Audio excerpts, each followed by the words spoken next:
ñu ngi leen di nuyu di leen jaajëfal yéen ñi suivre chaîne bi di xalaat TV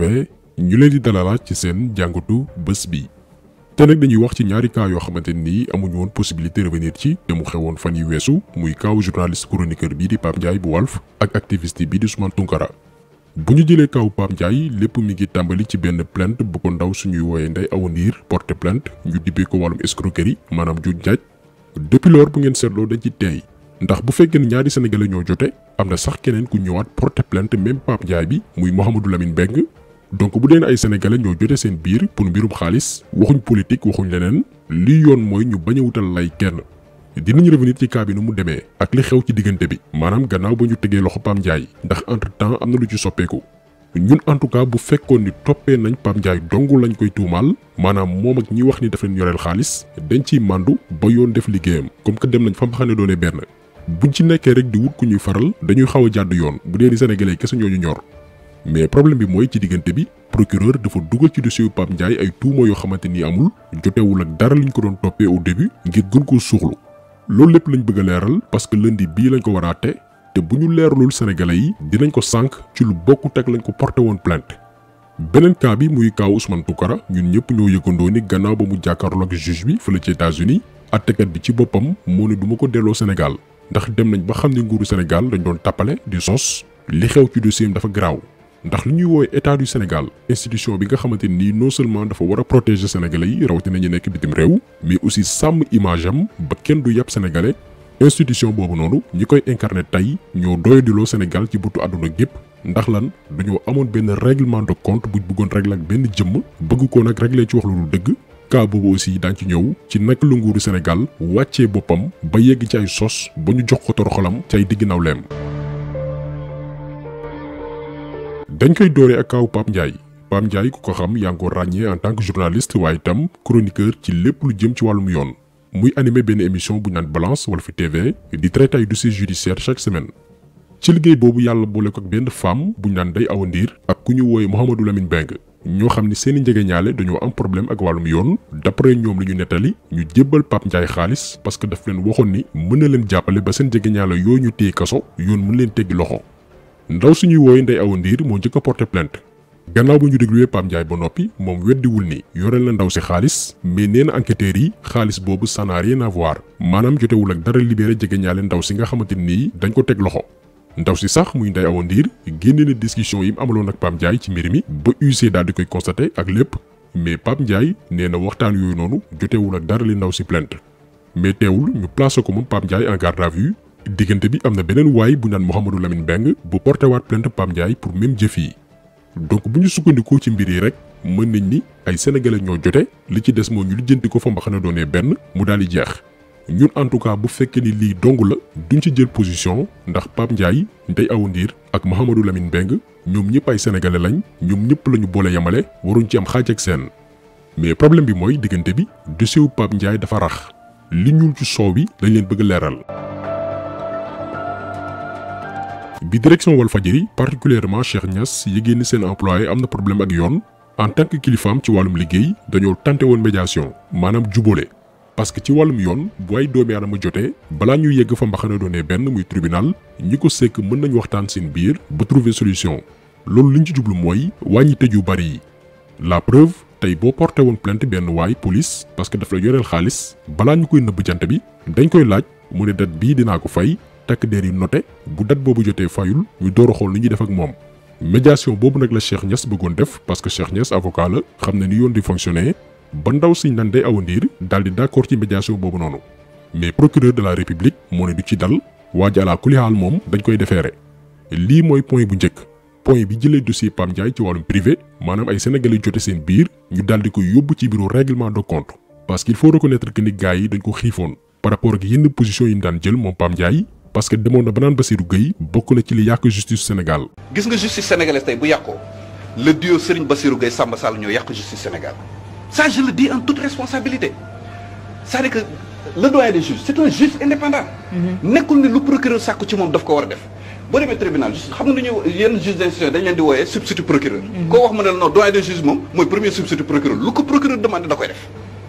justice Sénégal tey bu yàqoo le duo procureur de la République doyen des juges ñoo yàq justice Sénégal. parce que traitement yu yenn dossiers yi dañuy gis ni nga xamante ne noonu lañ koy defee non seulement parrainage indépendant ak li nga xamante ni moom mooy impartialité bi war a am dëggantaan du ci am mais aussi politique bi ni ñu ciy dugalee seen loxo ak ni ñuy traité dossier vraiment day nekk loo xamante ni luy teel xel la noonu mën nañ ko nemmeeku ci dossier plan Jaxaay bi ma fi wax mën nañ ko nemmeeku ci affaire Khalifa Sall mën nañ ko nemmeeku également parmi tant d'autres dossiers yoo xamante ni daf fi am donc pour tout simplement dire en résumé que indépendance de la justice ça n'existe que dans le vocabulaire de ceux qui le disent. Certains juges, je ne dirais pas tous les juges, certains juges ne sont pas indépendants. Dañuy weñ seen loxo lu exécutif bëgg moo am et que par exemple sax justice day am problème pour décider. La plupart des choses sont nu mu tuddati décidées depuis le palais. donc benn mbir mi ngi nii mooy gars yi dañ ko xiifoon ñaareel bi mooy premier jour bi ñuy déglu Pape Ndiaye posé wuñ ko question dong ci dossier bi tax ñu porté ko plainte dañ ko laaj aussi yan relation la am ak waa Pastef déglu nañ ko 7 heures de temps juróom-ñaari waxtu. ci juróom-ñaari waxtu yooyu noonu laaj nañ ko ci lu yaatu wàllum politique loo xam ni ça n'a rien à voir ak li tax ñu téye ko donc lii mooy problème bi ci dossier wu Pape Ndiaye dossier privé la bu ñu jël daal di koy politiser pour régler ay compte léegi toppeetuñ ko wàllum escroquerie dong dañ cee yokku acte tendant à jeter le discrédit sur les institutions koo xam ni dafay tilimal ak doyadal bànqaas yi tënku nguur ni muy doxee ci tuuma yooyu noonu la ñuy ñëw tuuma yi ñu dugal ci dossier wu Pape Ndiaye. boo jëlee li ñuy toppee Pape Ndiaye muy tentative de jeter le discrédit sur les institutions maanaam kuy jéem a gàkkal bànqaas yi tënk nguuru Sénégal boo demee ci suñu code pénal article 80 lenn rek la ñu mën a toppee doomi aadama tuuma yu mel noonu mooy ku recevoir wala nga sàkku wala ñu diglay don maanaam dimbal jàppaleen bu baax a baax don la ñu wax loo xam ni du bor du payoor ngir ngay def lu ñuy woowe propagande maanaam di wër fu nekk ngir nasaxal suñu sécurité wala lëbëjal langum politique bi wala nga dem bay xarab anam gi suñu institution yi di doxee moo xam wàllum yoon ak lu mu mënti doon ci gàttal ñu may la xaalis pour nga yàq deru Sénégal donc boo defee lu mel nii ci yoonu Sénégal ngir jubli ci li ñuy wooyee jeter le discrédit sur les institutions ñu ne daañu la tëj benn jàpp juróomeeti kaso ba noppi nga fay double xaalis biñ la neexalee wala biñ la dig mais lu mu ci mënti doon amende bi du yées 100 000 francs mën nañ la sax génnee Sénégal parce que dañ lay considérer comme ku dangereux pour stabilité réew mi léegi question bi ñuy laaj mooy est-ce que Pape Ndiaye dafa am lobby yu am doole yu koy neexal ngir mu nasaxal institution yi nekk Sénégal wala créer fi insécurité yaakaar naa ku nekk ci yéen mën nga ci tontu moom journaliste la bu spécialisé wu ci wàllum yoon intervention bi yëpp ci wàllum yoon ni muy doxee Sénégal la te mboolem jàngat yi mu mus a def yëpp ci wàllum justice mbindeef mënu ci dindi virgule ay fee la yoo xamante nii moom la ñuy waxtaanee ci bopp koñ yi ci réseaux sociaux yi ak fépp benn bi mooy enquêteurs yi ci procureur la ñuy tënku ñi war a atte itam ay jaamu procureur lañ te procureur boobu noonu président ci boppam mooy chef am moo koy wax muy def te loolu noonu kenn ci doyen wu avocat yi nekk Sénégal muy maître Clédor Ly waxoon na ko lu yàggul jamono gi ñu téye woon Assane Diouf di ko tuumaal lu mu def lu woon. dañoo décider daan Assane daan boo xam ne que la mu def méngoowul ak lañ koy topp dañoo jël maanaam dañoo jalgati yoon rien que pour mën ko yóbbu kaso avocat yi duñu mën a wax procureur mooy buur procureur mooy bumme procureur lu mu wax juge bi sax amul sañ-sañ wax ci tey jii bu am bu fekkoon ne que juge bi bëgg na génnee Assane su avocat yi dindee bu procureur ne juge bi d'accord ma ci yoon dafa ne juge bi mu tontu kon juge bi fi mu ne moom ci boppam jaamu procureur lay ne ci anam yooyu la ñu jaarale dossier bi li Assane def ñu ngi koy ñaawlu xam nañ ne que waru koo def ñu ngi koy naqarlu wante it bu fekkee ne ko ñi nga xam ne dañu ne ñoom ñoo jub dañoo jubanti bu dee ñoom seen bopp la ñuy def nit ñi gis nañ ne que jubul te dafa tënk loolu dafa wane ne que réew mi dañoo nar a sànni nañu toppee Assane la mu def nañ ko jàppee la mu def su leen neexee wante nañu topp ay duraam te it bu ñu foowee réew mi ñu ngi foowee réew mi ah nii ñuy def Assane ñun ñëpp dinañ ci jaar lii ñuy def pour am ñu leen di def ñoo xam ne ki xëy dafa am ñu bëgg mu neex leen bu ëllëgee ñi koy def ñoom ñoo leen fay jaaral ni dañoo war a dàkkal leen ni donc lii moo nekk di xew actuellement Sénégal depuis un certain temps te mu nekk lu garaaw ndax dafay permettre nguur gi fi nekk ku mu bëgg a tëj la ba ci yow mii di seetaan doo ci mën dara maanaam bu fekkee ni da ngay déranger nguur duñ la yàqamte dañ lay ootal ba am ci yow loxo moo xam da nga am problème ak beneen doomi aadama ak lu mënti doon ñu daldi ci profito dem ci code pénal bi di wër yeneen article yoo xamante ni daañu la ko mën a coller motif ne waaw bu weesoo tuuma yii leneen lii ak lii lañ lay toppee su ko defee chef d'inculpation yi mën a bari maanaam tuuma yi gën a takku daan yi gën a diis. bu ngeen seetloo kaawu Sonko bi noonu la demee woon au début dañ ne mbiru viol la affaire privé la mais comme que tuuma yi ak preuve yi dañoo woyof lool ba waa ji bu amee avocat yu baax bu demee ci yoon dossier bi mën na nul ñu ne nañ ci yokk trouble à l'ordre public, incitation à la violence, appel à l'insurrection ak manifestation non autorisée bu ko defee mu dee ci kaso bi. maanaam léegi stratégie bi mooy garaawal sa dossier bu fekkoon ne mbir mu ndaw la dañ ci yokk yeneen infraction pour yoon mën laa daan yu métti métti te lii lépp benn doomi aadama ma koy def muy Bassirou Gueye procureur de la République. ñun duñ ko woowee procureur de la République déedéet procureur de la République lañ koy woowee parce que ay yëfi mbedd rek lay lijjanti. dossier wu 100 milliards yi détournement de fonds yi loo xam ne du wàllum privé mais sénégalais yëpp ci bokk yam du ko laal du ko lijjanti te moonte jébbal nañ ko ay rapport ci mbir yi mais du ko laal. mais bu fekkee ne ñoo xamante ni dañuy déranger nguur da ciy ànd ak benn cawarte bu jéggi dayoo ñun waxuñ ne bu dee ni Pape Ndiaye moo tooñ buñ ko teg ci yoon mais buñ ci yokk lu ci bokkul te loolu la Bassirou Gueye nekk di def pour régler ay compte personnel am waaye tam wut lu neex patron mi nekk ci kaw lii moo xew ci dossier wu Pape Ndiaye. buñ ci noppee ñu ñëw ci dossier Ousmane Tounkara yaakaar naa bii mooy deuxième fois ñu ciy wax la première fois biñ ci yàddu li ñu dénoncé mooy sos ak tàppale yu nguur gi nekkoon ngir delloosi ko Sénégal jiñ ko wàllum terrorisme mooy mbir yi leen doon wax sànq ñoom léegi seeni pexe mooy boo defee lu doy ni melentaan ñu daldi lay tuumaal lu doy ni ñaay ngir mën laa toroxal.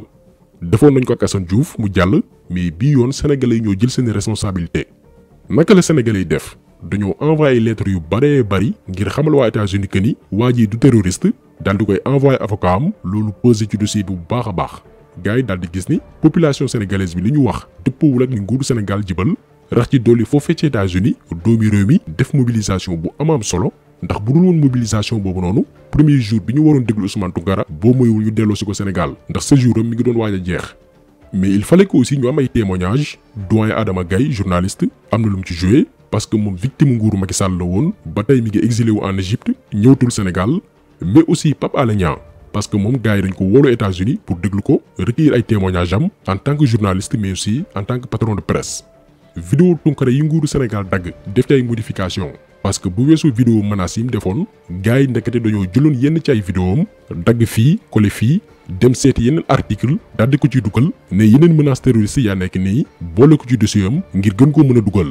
yu ci bëree bëri Pape Alé Niang moo ko leeral gannaaw ba mu demee États-Unis ba noppi expliquer leen contexte politique bi nekk Sénégal ak banditisme bi ñu yoree réew mi. bi gars yi càmbari mbir yi ba noppi gis ni benn état bu Sénégal ci sos ak wax lu dul dëgg la ñu defaree dossier Ousmane Tounkara ñaareel bi mooy defoon nañ ko beneen sénégalais muy Assane Diouf te bañ ko delloosi ci biir réew mi ci fitna la nekkee bi ci mujj mooy audio boo xamante ni yëgul tinul ñu fekk ko këram dajji buntam jàpp tëj ci lañ ne kon waa ji même bu dul lañ koy tuumaal ñëwum Sénégal sax danger la pour dundam ñu ne duñ ko delloosi pour l'instant lii la nguuru Sénégal jëlee ci dossier Ousmane Tounkara te moonte am na ay sénégalais yu doon défendre sosu nguuru Sénégal yooyu noonu naan li waa ji def terrorisme la di wut ay définition fii di copier di coller di garaaw-garaawlu naan lii mooy terrorisme juste pour légitimer ay sos moo tax Sénégal dëkk bu doy waar la am na ñoo xam ni sa jëmm ji bu leen neexul même buñ la sosalee tuumaal la ci loo xamante ni dara nekku ci dëgg dañuy défendre sos yooyu noonu te ñooñu ñooy wëlbati ko après naan dañoo dëggu ñun mosuñu ànd ci ay menaces saagaw la yeneen mbir ndax gëm na ni ñi fi nekk cuune nañ cuune gu doy ni ci xel ngay demee ak ñoom mais bu ñuy tuumaal nit nañ ko tuumaal la yemook la mu def diw dafa menacé wala dafa saaga boo koy kalaame neel diw daf maa menacé wala diw daf maa saaga am na lu ci yoon prévoir mais dem bay tuumal wàllum terrorisme loolu ci wax lu dul dëgg la bokk te réew kenn du ko yor ci sos tappale ak complot wala taxaw temm ne dinaa toroxal diw par force ndax ñu li ñu gëm mooy bu ñu réussiroon ba delloo si Tounkara Sénégal gars yi mënu ko sax ba ñu tëj kaso lu yàgg mais son objectif moo nekkoon mu ñëw Sénégal ñu yàqal ko liggéeyam mu recommencé waat à zéro bàyyi njabootam ginnaaw am problème mu àdduna mën na ci sax jëlee dépression lii la nguuru Sénégal bëggoon parce que loolu moo gën a garaaw kaso ñoom fii la ñu toll ci coxorte dañ lay contre ba yéene la nga gàddu say bagages di taxawaalu